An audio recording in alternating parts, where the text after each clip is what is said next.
Ano nga, kumusta nga ang The Generation? Kumusta ang taping nyo? Kumusta ang taping namin? Ito, kakagaling ko lang dun. Late pack up kami. Okay naman. Very good. Ano ba gusto nyo malaman?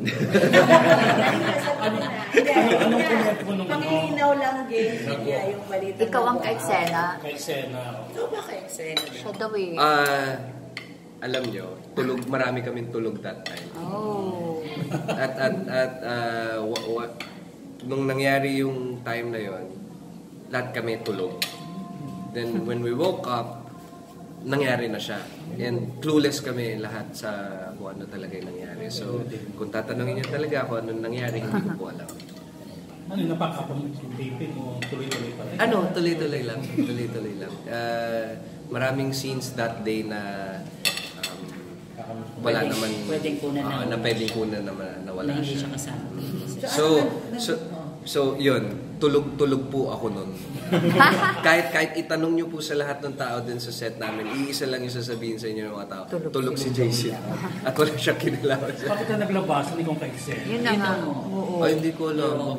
Baka hindi ako okay. Pero marami kayong scenes that day na dalawa. Hindi. Wala. Hindi ko siya ka-eksena that day. Kaya ako nakatulog. Talaga ba?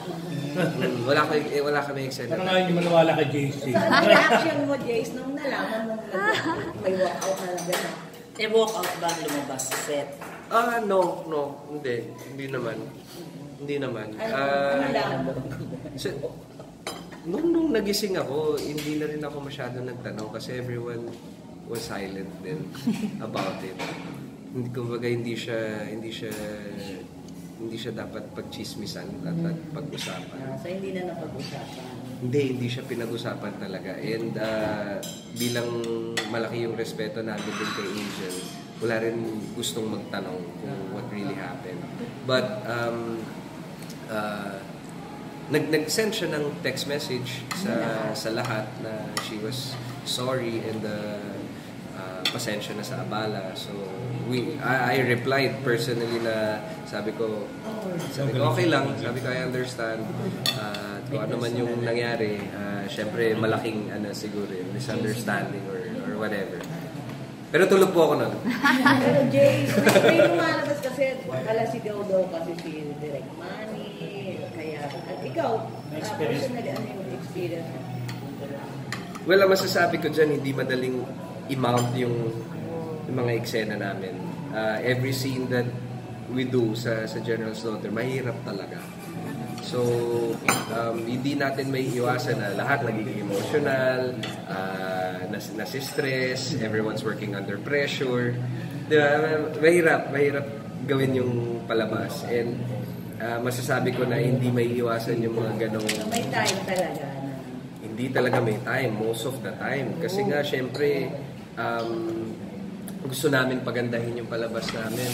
And lahat kami very focused pagdating doon sa aspect na yun. Kaya, alam mo, hindi mo maiwasan. Tumataas talaga yung emosyon ng mga tao. Kasama na rin doon yung stress, yung preparations before that. Tapos, yun nga, nasa locations din yung mga taping namin, malalayo, nasa province. So, hindi natin maiwasan na yung mga tao pumapasok sa work ng yung iba kulang sa tulog. Saan yun? Saan yung kayo nag-taping nun? Meron kaming Tarlac. Yung nangyari yun? Yung nangyari yun nasa Batangas. Layo. Malayo pa din.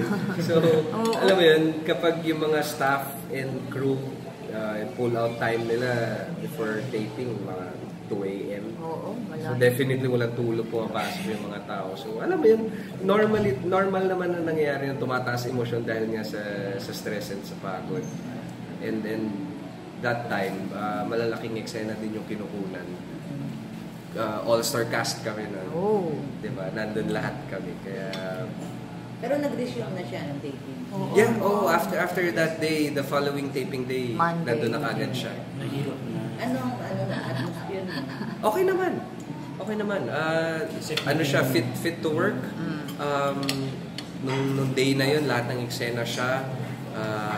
Tapos, nagawa namin na maayos na nasa normal yung emosyon ng mga tao. Walang taong pinalitan. Walang taong pinalitan. Director, mga ganun. Wala naman. And then, para rin, syempre, kay Direk Manny, and nakita naman namin siya nung pagkagising ko. He was also clueless that time. Hindi niya kasalanan.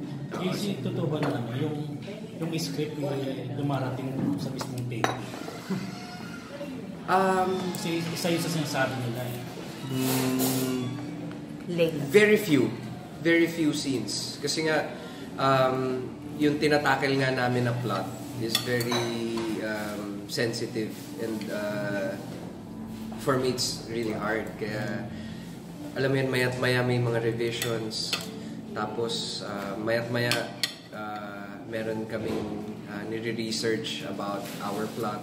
Kasi nga hirap din kami dahil yung plot nga namin is military, and hindi naman kami talaga military people, diba? So we did our research, pero syempre merong mga ibang kagustuhan yung nasa AFP, kaya alam mo yun, continuous yung research and yung mga revisions kapag depende yun sa takbo ng story, kung alin din yung nagugustuhan ng mga viewers. So yeah, continuous siya, revisions. Pero hindi siya dumadating like on the set na papalitan namin yung mga eksena. Hindi naman ganun. Meron pa rin kami mga nakaschedule na mga scenes. Tapos meron kaming military personnel na nagbabantay sa taping. So kung meron mga revisions on the spot, it's because merong nakita na alam mo yun, hindi lang aligned dun sa military plot. So I guess yun yung reason ng revisions. Pero definitely hindi dahil merong gustong palitan or whatsoever.